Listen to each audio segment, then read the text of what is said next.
Steve Loomis with Walking That Mile. Well, the Augusta School Board, they're trying. Let's get into this here. They're trying. At least a couple of them are trying.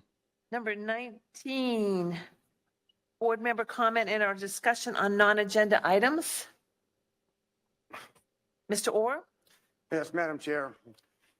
So over the past few months, I think back in January, we continue to have issues that are going on during the school board proceedings. On several months, I've gone and told you in private and in other places about the lack of decorum, the lack of an uneven or a biased, uneven application of the rules. And so tonight, because of what happened at the last meeting, which again, it just seemed to me that somebody making a comment that you might not have liked doesn't mean that it's breaking any rules. I just want to caution you now in public to please, while you're going through and you are applying the rules as the chair and public comes in to speak later on, that you apply those rules unbiased and even in the application of whoever is up there speaking. Please. It certainly is my intent every time, Mr. Orr. Madam Chair, you continuously say that and you continuously tell me that. And yet it seems like there's selective hearing when other people have come up here in front of this board and spoke and have literally gone to the point of calling two of your board members bigots. And you did not say anything to that individual. Now, me personally, I spent 24 years in the Army defending people's First Amendment rights to say whatever they want to say. So personally, I give three craps about what somebody says. But if we're doing that, then everybody that comes up there and goes and speaks, especially if they are a resident of this district, a constituent, one of the people that vote for us, vote for the taxes that they're going to be getting increased every time we go and vote on the budget, that we need to give them a little bit more courtesy, a little bit more respect for those people that are coming up here and speaking. Thank you. Katie? I'm not echoing James exactly, but this has been weighing on me these last 6 months, so I wanted to share something. And I'm not feeling well, so I'm just going to read right from this. I'm speaking up this evening with deep respect for the important yet limited work that we do here, with a firm belief in the principles that guide us as a governing body to foster transparency, trust, and open communication with the community that we serve. Central to this is the right of parents and community members to express their views during public comment, even when those views are uncomfortable or controversial.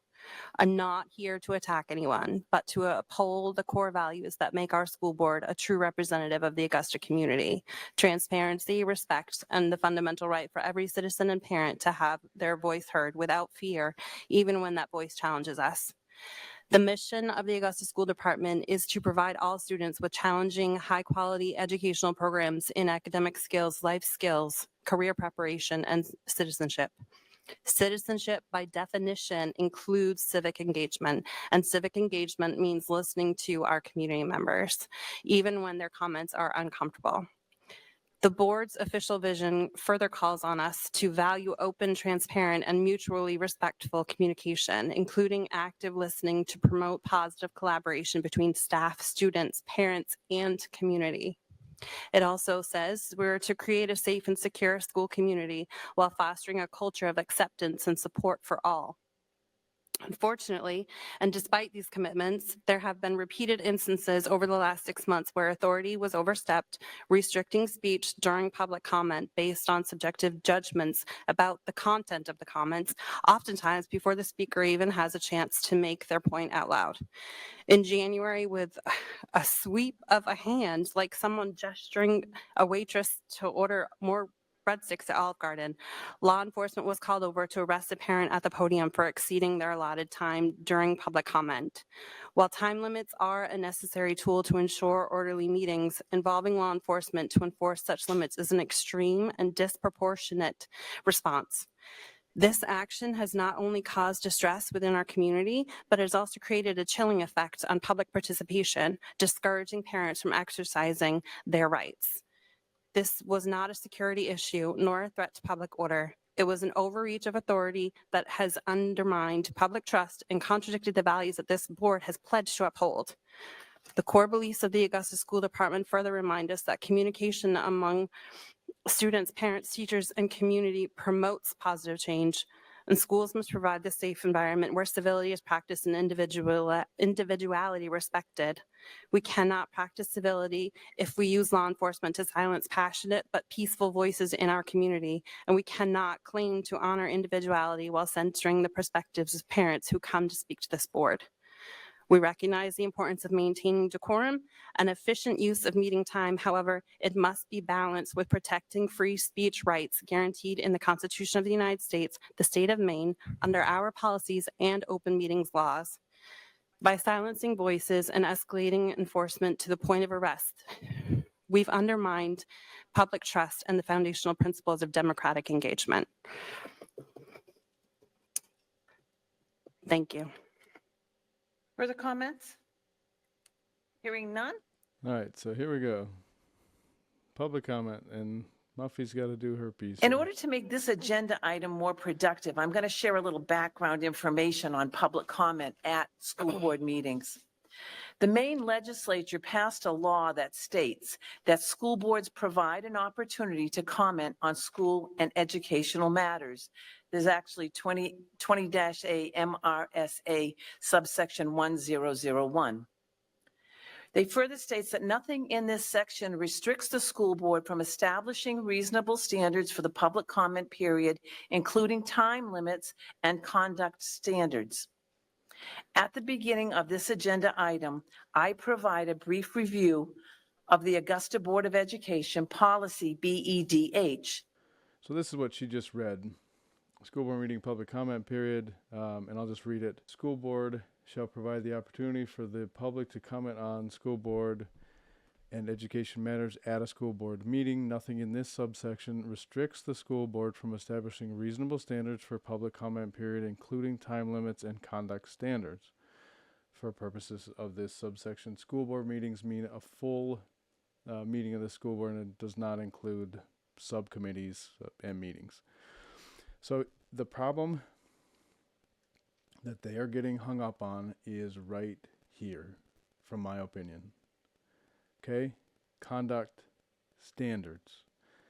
They think that this, it says, nothing in here shall restrict the school board from establishing reasonable standards for public comment period, including time limits and conduct standards. Well, they're taking conduct, and Muffy, Miss Witham, is the one who calls this stuff out. She's the only one who enforces any of this, and I think that's the way it goes. She's taking that to mean that I can shut you down because you're saying something that I don't like. That's what she's understanding this to mean, which is ridiculous because they have had, I know they have had attorneys go over this. They talk about it, that they have had attorneys review their policy. They reference this policy. This is Maine. This is in the Maine legislature. They talk about this stuff in public meetings, and so she is providing this, thinking that this is showing that what her conduct, what she is doing as far as shutting people down is right.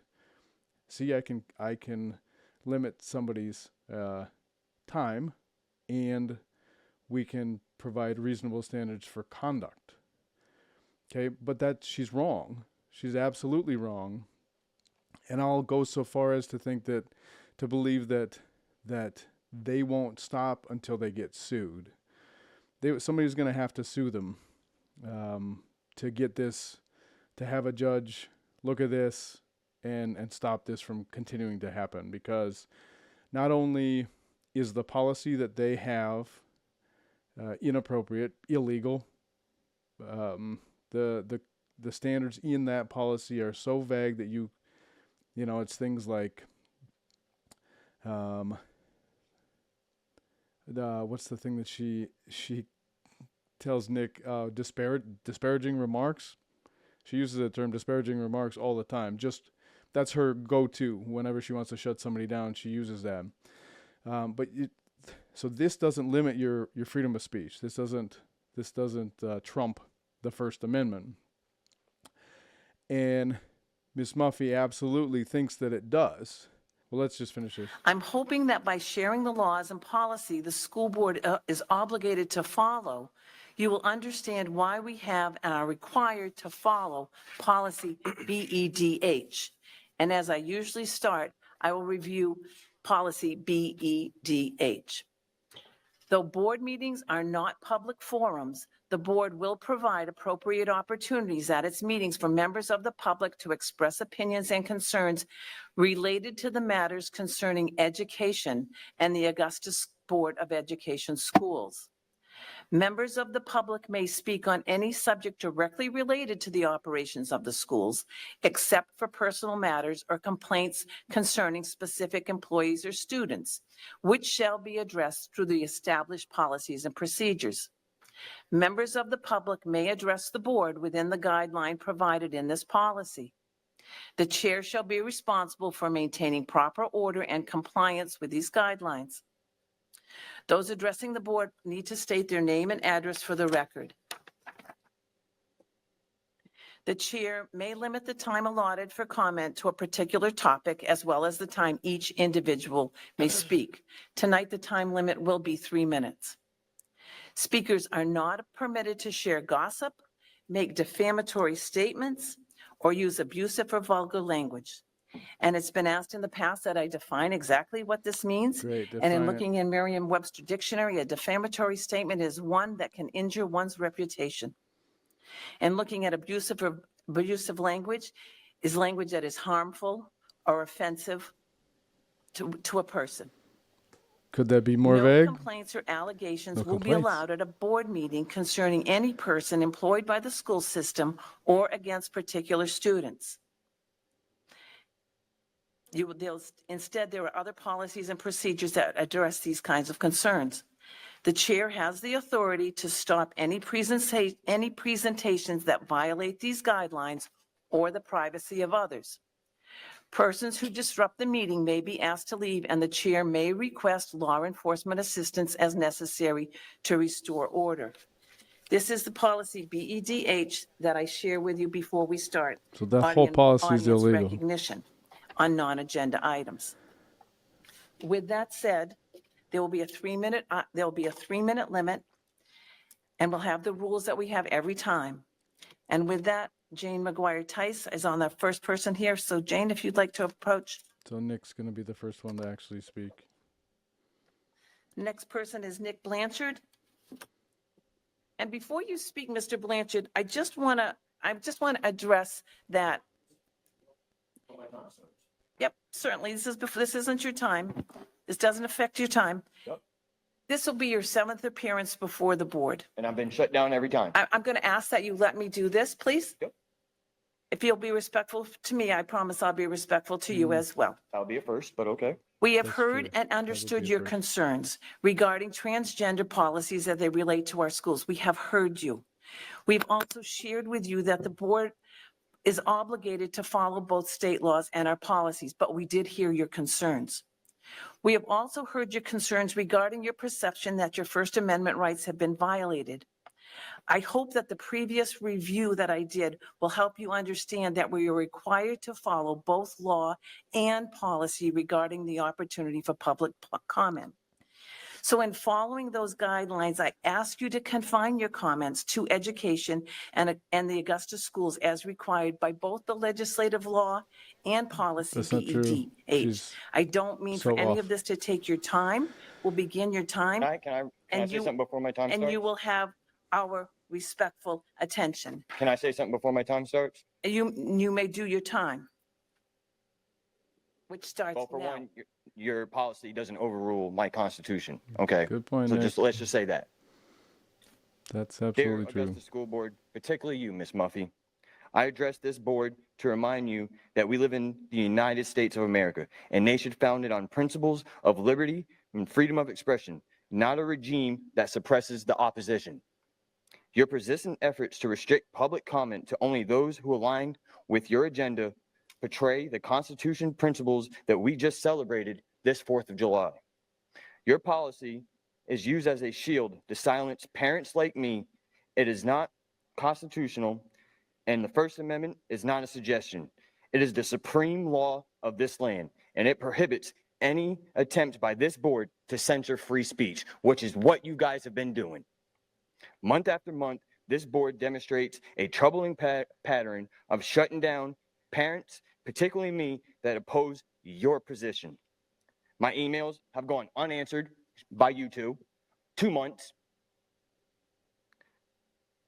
Decisive responses that fail, and when you do respond, you never answer my questions, Ms. Muffy. I believe you have ignored, you can ignore the opposition and run to your little safe space like you guys do every month. But that just shows you guys are unfit to be sitting in these chairs. Mark my words. Elections are approaching, and I will put my time and effort to replace every single one of you that are not advocating for parents and our students. Your actions have drawn national attention with platforms like Fox News exposing the communist actions that you guys are acting like tyrants in this room. Do not mistake the absence of parents tonight for indifference. They are watching. They are fed up with the board that forces them to sit here all night while you guys run an executive session 3 or 4 times, sitting there for 30 minutes at a time for me to get up here finally at 9:30 at night after working all day to get shut down 5 seconds after opening my mouth. I demand you, Miss Muffy, go home and read the Constitution and the Bill of Rights and recognize that your policies will never override my God-given rights as an American citizen. I implore that this board starts acting with integrity and not like the tyrants that you guys have been acting like. Thank you, God bless, and Godspeed. And also, I just want to say, it's nice to finally see you attend a meeting. You know, you got elected, what, in December, and how many meetings have you been here? Excuse me, but we're not going to do derogatory comments to individuals. Me congratulating him for being here is defamatory now? Really? Come on. That's defamatory, me congratulating for him finally showing up and doing his job. Your time is up, Mr. My Blanchard. time is up. No, now my time was up. You shut me off before my time was up. The little puppet sitting right there. Okay, so he almost got through everything he wanted to say, but she just can't help herself. Unfortunately, she thinks that she's on solid ground here, and she's not.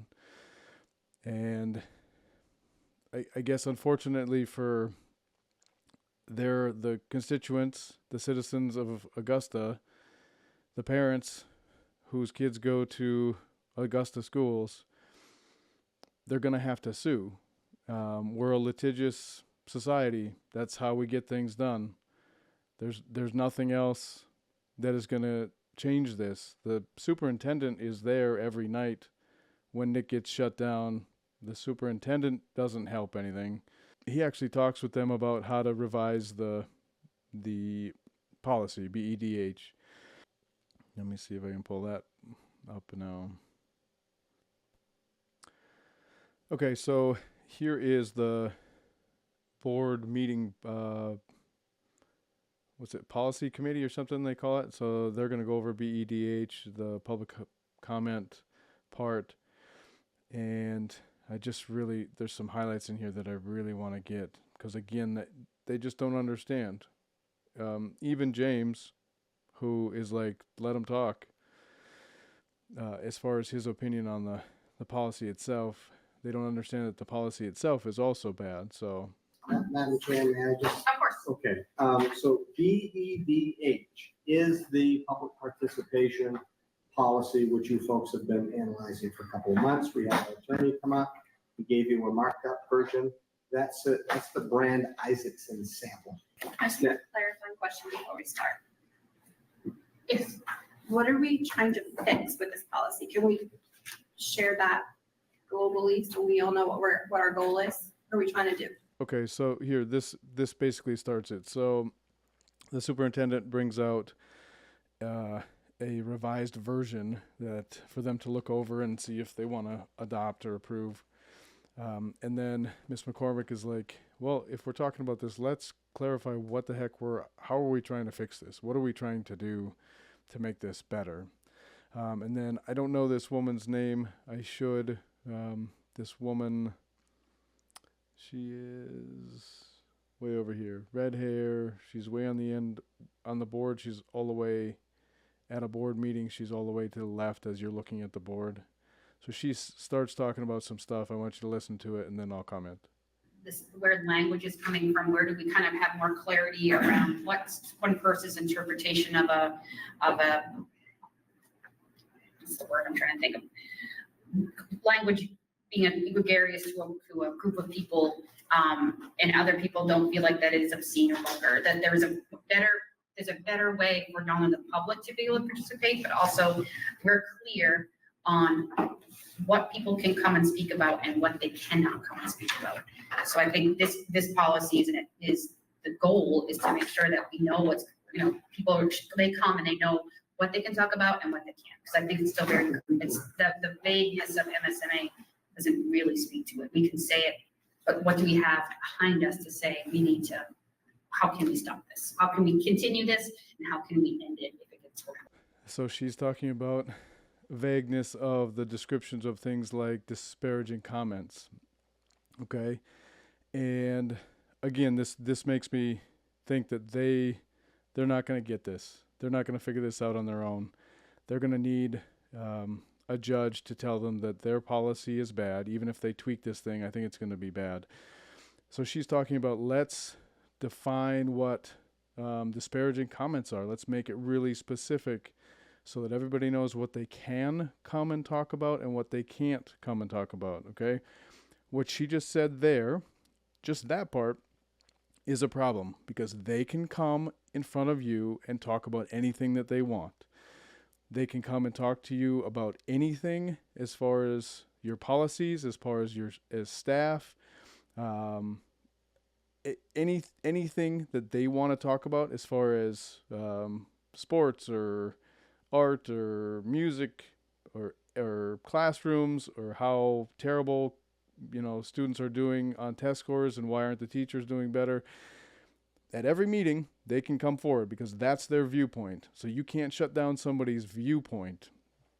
And their viewpoint is that this topic that I want to talk to you right now in front of you as the board is about education and the school system. And so it's covered. That's what this is for.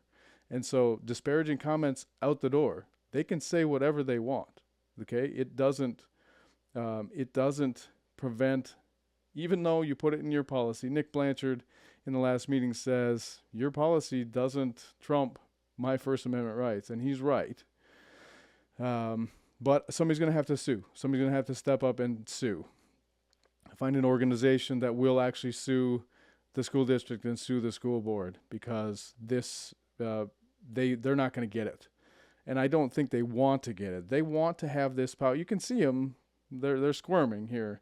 Not all of them. I really think that Katie McCormick and James Orr are in the right headspace as far as this stuff goes. And they really want people to just be able to speak. And like Katie said at the last meeting, like it's been 6 months of this back and forth where Muffy shuts people down who she doesn't want to listen to, and then she lets other people ramble about whatever they want because they're talking about stuff that she agrees with. And so what she just said there is a problem as far as what is disparaging, like what can, and then it's even more disturbing that she's talking about, well, where do we get, where's the threshold where we can shut it down? Because, and what she means by that is they call a recess and they just walk out when somebody's talking to them and they don't like it. They just say, oh, we need a recess, and they shut it down that way. And that's a huge problem too. Not only are they not saying, you're not listening to them, you're shutting them down by telling them that they're using disparaging remarks, and then you're getting up in the middle of their public comment time and just walking out of the room. So what she just talked about is terrible, which is why I don't think that they're going to come to this on their own. They're not going to figure this out. The whole school board, the whole school district, and apparently they've contacted an attorney, and they're getting terrible advice here. But now they're going to read the legislation. I'll read it to you. And I believe this is the most up-to-date iteration of this. It says, the school board public comment period. A school board shall provide the opportunity for the public to comment on school board and education matters at a school board meeting. Nothing in this subsection restricts the school board, from establishing reasonable standards for public comment period, including time limits and conduct standards. For the purposes of this subsection, school board meeting means the meeting of the full meeting of a school board and does not include meetings of subcommittees. Thoughts, April, James? I struggle with, as much as I don't like defamatory language and vulgar language, struggle with that concept because it flies in the face of my military service and the right to be able to express oneself. Okay, so we've got a third person here. We've got James, Katie McCormick, who's very much let people speak. And then I didn't get this woman's name, but I think that sometimes we need to tread lightly as far as how we limit the content of their speech. Yes, if we say no defamatory marks, yes, you're limited to talking about school, the curriculum, and what was the other thing? But we don't speak directly about students. We don't speak directly about staff. There's a process to go through with that. so they've mentioned that a couple of times. So she's wrong there. So I'll have to call her out there. Again, disparaging, derogatory, whatever. That's all covered under the First Amendment, and the First Amendment trumps all of the policies that they want to write.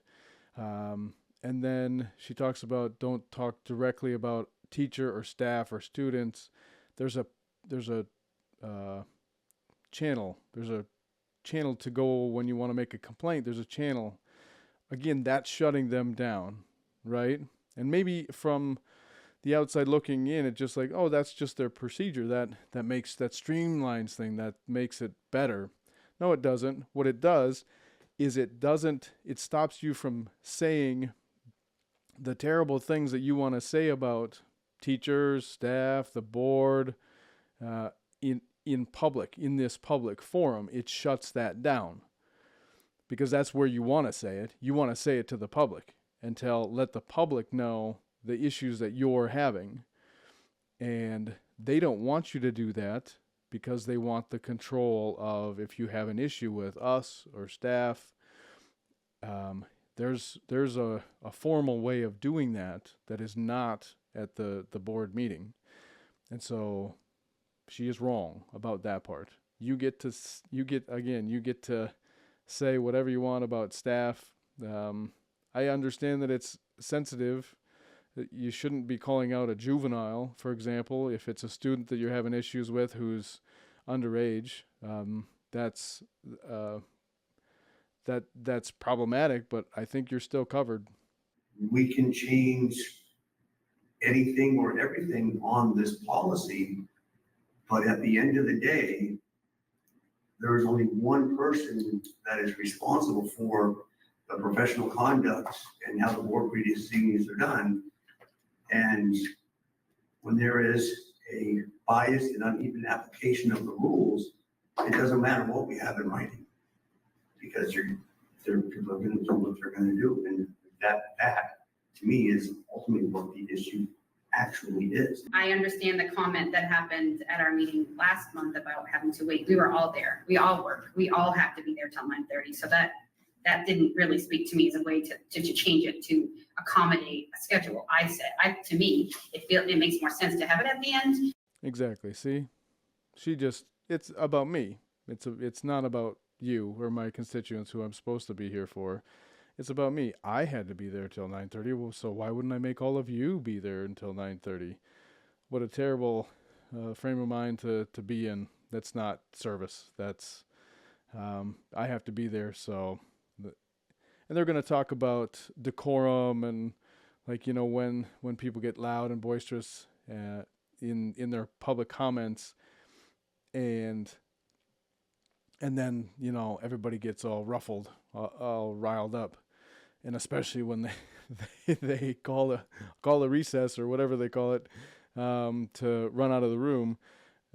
So she doesn't like that because I would like all the fluffy rainbows and kittens and all the fun stuff in the front where they talk, congratulate people and talk about the band and all of the fun stuff. She would like that first and then wait until the very end. And I disagree. I think that everybody else in the room seemed to be on board. Why don't we put the public comment at the front, because we're here to serve the people of Augusta, and my role is to be on the board, so I have to be here till 9:30. But why would I make everybody else who just wants to talk for 3 minutes and then go home? Why would I make them wait there for several hours to do that? So I don't like her frame of mind. I don't like where she's at, but I'm willing to go with what the board decides. But to me, I feel like if you're there to put your, you're going to say what you're going to say, but you're also listening to all the other things that are happening. There is representation. I do have concerns about when if we decide to move it about, oftentimes we have students that we're addressing in the audience, and I would like to be able to protect them as much as we can from some of the things that have happened in previous meetings. That we So I'm going to pause there too. Protect them from what?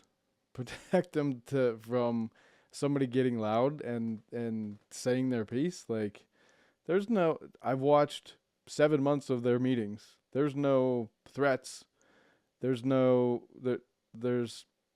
couple guys get up there and are very vocal, and they're very loud in what they say. They don't swear. They don't threaten. And that's all that they have all experienced for the last 7 months. So there is that. You should show students this is what we do when you're mad at the school board, when you don't like what the teachers are doing, when you don't like what the school district is doing. You get up here and you say your piece, and you can. And that's part of our civil discourse. That's how we run things. I can't fathom why you would want to shield them from that. That's the best part. Watching people get up there passionately talk. That's by far the best part of the meeting. We can make it toward the end, and it gives them a chance to do their presentation. Maybe we're recognizing them. Maybe we're honoring them, or we're doing something specific that they have time. They have their time. It's not overshadowed by something that happens either at the beginning or the end of the meeting. They're so scared. The term snowflake. What are you scared of? It's just debate. It's just public comment. That again, the students, I think, would learn something from that, would get something from that. If I have an issue, here's an outlet. As I get older, and I want to say something to the board, I can come in here and tell you guys what I think. Why would you want to shield them from that? To protect the people who are speaking and the ones who are at home listening, or our audience, about making sure that ultimately this meeting is a business meeting of the board held in public. Muffy says it all the time as too. Professional as we can. Ourselves, the administrators who were there, the people who were watching on TV, we're all carrying ourselves in a professional manner. Again, that it's a loophole, or it's something that they hang on to. No, this is a business meeting. It happens to be held in public. It's not a public meeting, and therefore your First Amendment rights you need to leave them at the door. That's what they're all hanging on to for the ones who want to restrict your speech. That's what they're hanging on to. No, the legislature says that we can set standards for conduct, and this is a business meeting. It's not a public meeting. This is a business meeting held in public. Ridiculous. It's okay to have discourse, but not some of the issues we've had at meetings with. Nothing that I have seen. I have watched all of their meetings for the last 7 months. Nothing has been inappropriate. Not even close. Not even close. Now, loud, getting upset because, again, probably getting more and more upset. Nick Blanchard, specifically because he gets shut down each and every meet. And so we're talking 9 meetings or whatever, like every meeting he gets shut down. And so, yeah, he kind of gets loud. He still doesn't swear or threaten. His threats, if you want to call them threats, are, I'm going to have you removed from the board by getting people to vote for somebody else. That's the way that we run this. So that's not even a threat. I mean, that's how this all goes. Nothing. I cannot believe adults nowadays sitting on a board like this, they don't understand this, that you signed up to take somebody telling you like it is. I cannot believe that she's saying that. Oh, but of course she's one of the people who calls a recess too whenever things get loud. Interruptions and threats and other things that have happened. There's been no threats. That's BS. I agree with the specifics around having this. I think during April mentioned about the order of people speaking. At one point, we used to read the policy. I know we have pieces. Are we physically putting a copy of this policy, whatever it ends up being, into the people's hands? I don't know. It's trash. Put it in the trash. Yeah, read it and then crumple it up and throw it in the trash. For providing that guidelines. It's on the table, but I don't know if that's people know that it's on the table. You know what I mean? But maybe when they're signing up, we can give them a copy. So right as a podium, take it down. Can I just answer a couple of questions first? In my opinion, it doesn't matter to me as the chair where you put the item on the agenda, but the considerations that I'd like to float past you are, if you put it at the beginning and it turns into a hoorah, you're keeping everybody there longer, right? All your administrators are there longer. Everybody waiting to speak is there longer. Why are they there longer, Muffy? Oh, because you're going to call a recess and run away and go hide in your room for 10 minutes when you have never had to. You could just sit there and take it like adults do. So that's what she's saying, is that every time that they, a hoorah, as she calls it, where she can't take it anymore and they call a recess, and each one of those times is violating somebody's rights, civil rights. I don't know civil law as far as how you get paid, but they have violated these people's rights over the last seven months numerous times. So we're talking. That's that consideration. I think that's one of the reasons that a lot of school boards have moved it to the end. If you put it at the end and we run into those episodes of where we have to call a recess, you're holding up everybody's meeting, putting it at the beginning. But like I said, it doesn't matter to me. And as Stacy mentioned before, having it at the end does give the meeting a chance to have an upbeat, here's what we're doing, here's what the good stuff we're doing, and to get that out, because once the hoorah starts and you guys come back there, the whole tone of that meeting has changed. I think the tone of the meeting has changed is because you have run out of the room for 10 minutes. Okay? Like, I think everybody else can tolerate this stuff. And the other perspective would be, get it over. If you're so scared of this stuff, these people talking, again, you're going to have to let them talk. You're going to get sued. This has to get done. You're going to get sued. And when you get that figured out, Then you realize that you can't take a recess in the middle of somebody giving comment. And then after the whole scary public comment part is done, then the rest of the meeting can be light. It's not a smiley, helping kind of thing. So I just want to put that out there. The other thing I want to put out there as a reminder is, it is not public comment. It's public comment, limited public comment. It's not First Amendment comment. I can't believe that she fucking says that. I cannot believe that she says that. Let that sink in. It is not public comment, First Amendment public comment. It is not First Amendment public comment. What are you talking about? Oh, you are going to cost this district a lot of money. You don't get to say whatever you want. That's the reason that the legislation has put in there guidelines for how the behavior needs to be conducted. The other thing is, the defamatory is, because it's the school board's meeting, and if you're allowing comments to be made about school personnel, and it's defamatory, or it's libelous, or it's slanderous, we can be held responsible for entertaining that. That's not true. What a bunch of BS. Are you kidding me? I let people come to my house and have a public forum in my backyard, and somebody says something that somebody later on says that was slanderous, and all of a sudden, because I provided a space for people to talk, I don't control what you say. That's how the First Amendment works. So I say what I say, and I'm responsible for what I say. If I am using language that I can be sued for slander or libel,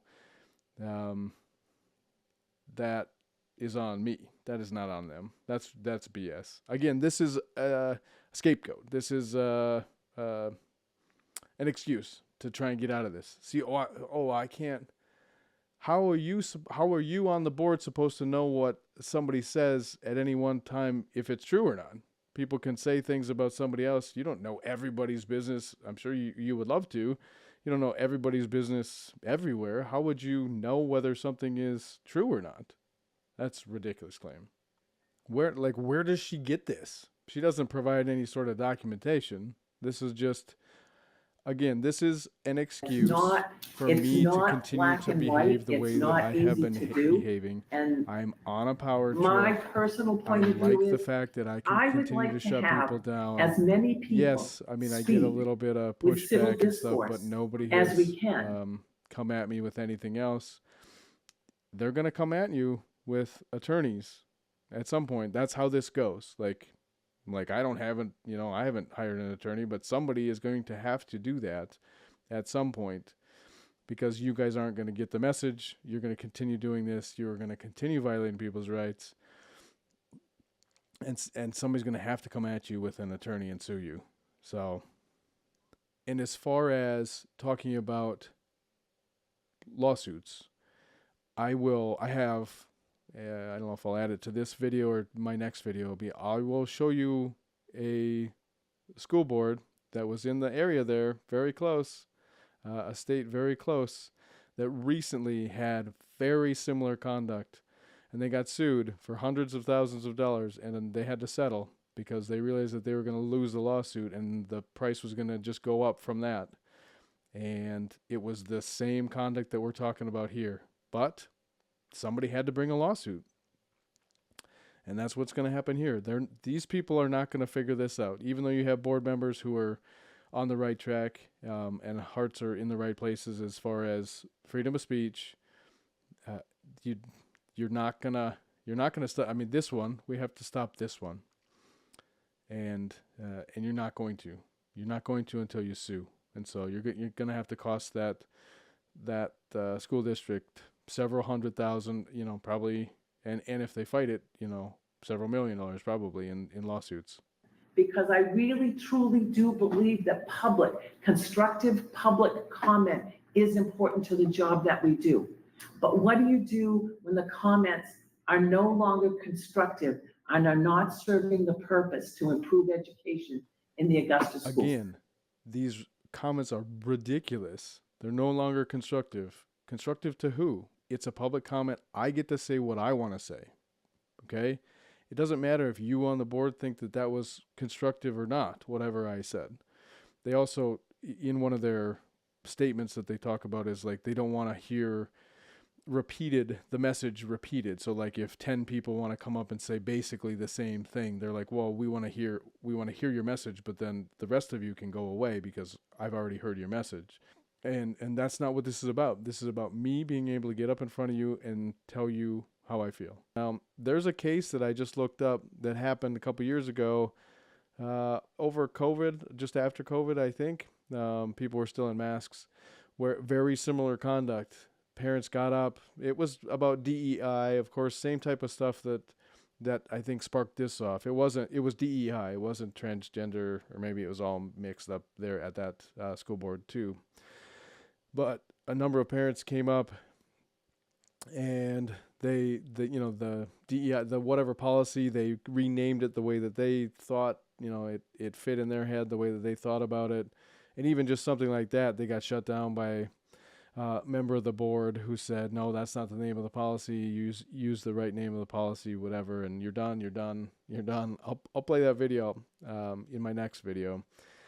And I'll compare it to each time that Miss Witham has shut down Nick, and you'll see the conduct is very eerily similar. Their policies, the policy that a judge said was unconstitutional in the case that I'm going to show you, and the policy BEDH here in Augusta is very, very similar, very vague and very similar. Again, and they disparaging remarks, derogatory, vulgar language, these types of terms. I don't think they're going to get out of this without a lawsuit. So thanks for watching. Steve Loomis, Walking That Mile.